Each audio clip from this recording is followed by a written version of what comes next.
জমির বিনিময়ে চাকরির দাবিতে এমডিও প্রজেক্ট বন্ধ করে বিক্ষোভ ভূমিহারাদের। জমির মালিকদের না জানিয়েই এশিয়াল জমি নিয়ে শুরু করেছে উৎপাদন।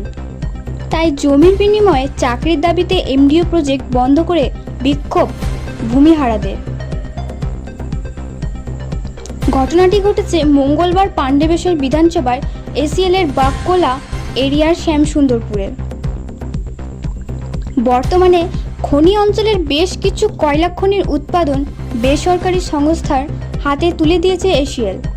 ঠিক সেরকম পাণ্ডবেশ্বরের এসিএল বাককোলা এরিয়ার তিলাবনী কলিয়ারির উৎপাদন এমডিও ওর মাধ্যমে ইতিমধ্যে শুরু হয়েছে কিছুদিন আগেই। তখন থেকে এলাকার প্রায় 400 জন ভূমিহারা বারবার আন্দোলন করছেন, কিন্তু কোনো লাভ হয়নি বলে জানান ভূমিহারারা। ভূমিহারা কমিটির সদস্য সৌরভ ব্যানার্জি জানান, এসিএল বাককোলা এরিয়ার কর্তৃপক্ষে জমির মালিকদের না জানিয়েই জমি নিয়ে কয়লা উত্তোলনের কাজ ইতিমধ্যে শুরু করেছেন। তিনি বলেন, 12টি মৌজার প্রায় 1 একর জমি নিয়ে কাজ শুরু করেছে এসিএল। ভূমিহারাদের দাবি, তাদের না জানিয়ে অন্যায়ভাবে জমি দখল করেছে এসিএল, তাই তাদের এই আন্দোলন। আবার আন্দোলনের মুখে ইসিএল কর্তৃপক্ষ জোর করেই ঠেললো। ইসিএল কর্তৃপক্ষের বিরুদ্ধে যে আমরা আন্দোলন, সেটা ইসিএল কর্তৃপক্ষ আমাদেরকে এই জায়গায় নিয়ে আসতে বাধ্য করলো। কারণ 1 বছর ধরে তারা প্রতিশ্রুতি দিয়ে যাচ্ছে। আপনারা দেখতে পাচ্ছেন এই যে প্রজেক্টটি হচ্ছে, এই যে প্রজেক্টের মুখটা কিন্তু আমাদের জমির উপর। ইসিএল আমাদের কাছ থেকে কোনো রকম জমি হ্যান্ডওভার না করা সত্ত্বেও ইসিএল প্রোডাকশন পর্যন্ত চালু করে দিয়েছে। ইভেন আশেপাশে যে অঞ্চলগুলি, সেগুলি নালা কেটে দেওয়ার জন্য, যে জমিগুলি আছে সেগুলো নালা কেটে দেওয়ার জন্য আমরা চাষ পর্যন্ত করতে পারছি না।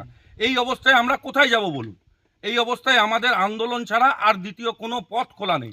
আমরা ইসিএল কে আগেও দাবি জানিয়েছিলাম, ইসিএল জমিনে আমরা ইসিএল এর সঙ্গে কোঅপারেশন করছি, প্রথম থেকেই করে এসেছি, 1 বছর ধরে কোঅপারেশন করছি।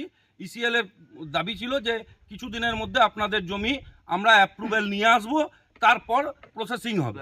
কিন্তু এখনো পর্যন্ত অ্যাপ্রুভেলেরও কোনো ব্যাপার নাই। আমাদের একটাই দাবি, এই মুহূর্তে আমাদেরকে ইসিএল যেহেতু জমি নিয়েছে, জমির বদলে যে চাকরির রীতি ওদের আছে, সেই চাকরি দেখ, তারপর আমাদের জমিতে কাজ করুক। তার আগে আমরা কিন্তু জমিতে আর কোনো রকম প্রোডাকশন হতে দেবো না। আজকে সম্পূর্ণ প্রোডাকশন বন্ধ আছে, একদম সম্পূর্ণ প্রোডাকশন বন্ধ আছে। আজ বলে না, এটা কিন্তু চলতে থাকবে। ইসিএল যতক্ষণ না আমাদের দাবিগুলো মানবে ততক্ষণ চলতে থাকবে। ইভেন আপনারা জেনে রাখুন, ইসিএল কর্তৃপক্ষ কিন্তু আর মুখ নেই তাদের আমাদের সামনে দাঁড়াবার, কারণ তারা ইতিমধ্যে আমাদেরকে বেশ কিছু ডেট দিয়েও কিন্তু পেলিয়ে রয়েছে। তাই ওদেরও আর কিছু মুখ নেই।